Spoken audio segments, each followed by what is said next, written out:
लोकसभा चुनाव की तैयारियों में जुटे अखिलेश यादव ने दम भरना शुरू कर दिया है। जहां शुक्रवार को उन्होंने पीलीभीत में विशाल जनसभा कर हुंकार भरी, तो अब शनिवार को उन्होंने सूबे की महत्वपूर्ण सीट बिजनौर और नगीना सीट समेत कई सीटों पर चुनावी सभा की। बिजनौर लोकसभा सीट पर चुनावी सभा के दौरान अखिलेश यादव ने मंच से अपने पुराने साथी आरएलडी प्रमुख जयंत चौधरी को याद किया और बिना नाम लिए जयंत पर निशाना साधते हुए तंज कसा और उन्हें रुपया तक बता दिया। जो लोग हमारे साथ रुपया बन गए थे, वो घोड़े की 2.5 चाल से किधर गिरे जाकर के किसी को नहीं पता।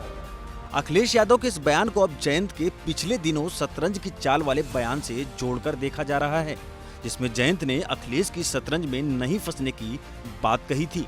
अखिलेश ने आगे कहा, पता नहीं बीजेपी वालों ने कौन सा पैकेज इन्हें दे दिया है, जिन्हें हमने जिताया था अब वो किसी और के साथ खड़े हैं। ये जमाना पैकेज का है।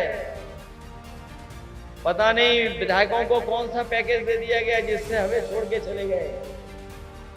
आपने अपने वोट से जिताया, बताओ आपने अपने वोट से जिताया था कि नहीं जिताया? वो हमें धोखा नहीं देके गए, आपको धोखा देके गए हैं और आपके साथ साथ हमें भी धोखा दे गए। जाने कौन सा पैकेज मिला, जाने कौन सा पैकेज मिल गया। इस दौरान अखिलेश ने लोगों से कहा कि ये चुनाव हमारे भविष्य का है, क्योंकि ये लोग तो हमारे अधिकार छीनने में लगे हैं और 400 सीटें जीतकर संविधान में अपने हिसाब से बदलाव करना चाहते हैं, इसलिए सोच समझकर वोट करें।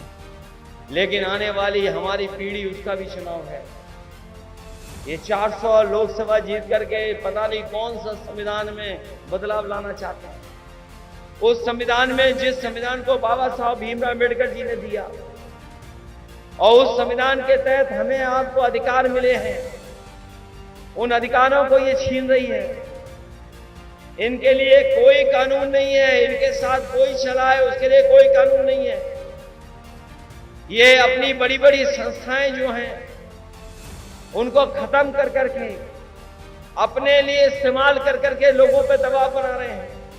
बीजेपी पर अखिलेश यादव ने आगे देश का नाम गलत पढ़ने का आरोप लगाया। कहा कि सभी ने हमेशा से किताबों में इंडिया को इंडिया पढ़ा है, पर बीजेपी वाले तो इंडिया गठबंधन को इंडी गठबंधन बताते हैं। हम आप तो INDIA को इंडिया पढ़ते हैं और बीजेपी वाले बताओ क्या पढ़ते हैं? वो कहते हैं इंडी गठबंधन। INDIA इंडिया होता है कि इंडी होता है? तो सोचिए, जो लोग इंडिया को नहीं पढ़ पा रहे हैं, इंडिया के लोगों को नहीं पढ़ पा रहे हैं, उन्हें इस लोकसभा में कौन वोट देने जा रहा है? और तब इन्हीं के आंकड़े बताते हैं कि 10 साल में 1 लाख किसानों ने देश में आत्महत्या की है। बताएं बीजेपी वाले लोग जो विश्व गुरु बनाने का सपना दिखा रहे हैं, बताओ 1 लाख किसान ने आत्महत्या की है कि नहीं की है? अखिलेश यादव ने इस दौरान एक बार फिर से पेपर लीक का मुद्दा उठाया और बीजेपी पर कई गंभीर आरोप लगाए। कहा, ये सरकार सब जानकर करवा रही है, ये बीजेपी सरकार का भ्रष्टाचार है।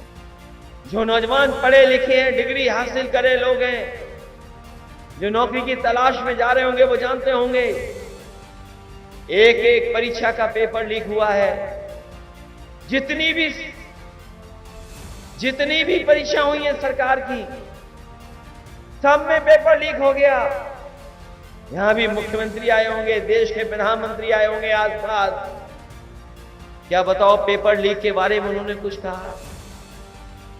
क्या पेपर लीक के लिए उन्होंने नौजवानों को कोई नौकरी की सलाह दी कि नौकरी मिलेगी उन्हें? इस तरह से अखिलेश यादव ने किसान आंदोलन का मुद्दा और तमाम कई ऐसे मुद्दे उठाकर बीजेपी सरकार को जमकर घेरा। बता दें कि बिजनौर सीट से सपा ने दीपक सैनी को मैदान में उतारा है। भारत की बात रोहित सिंह सावल के साथ सिर्फ ABP न्यूज पर।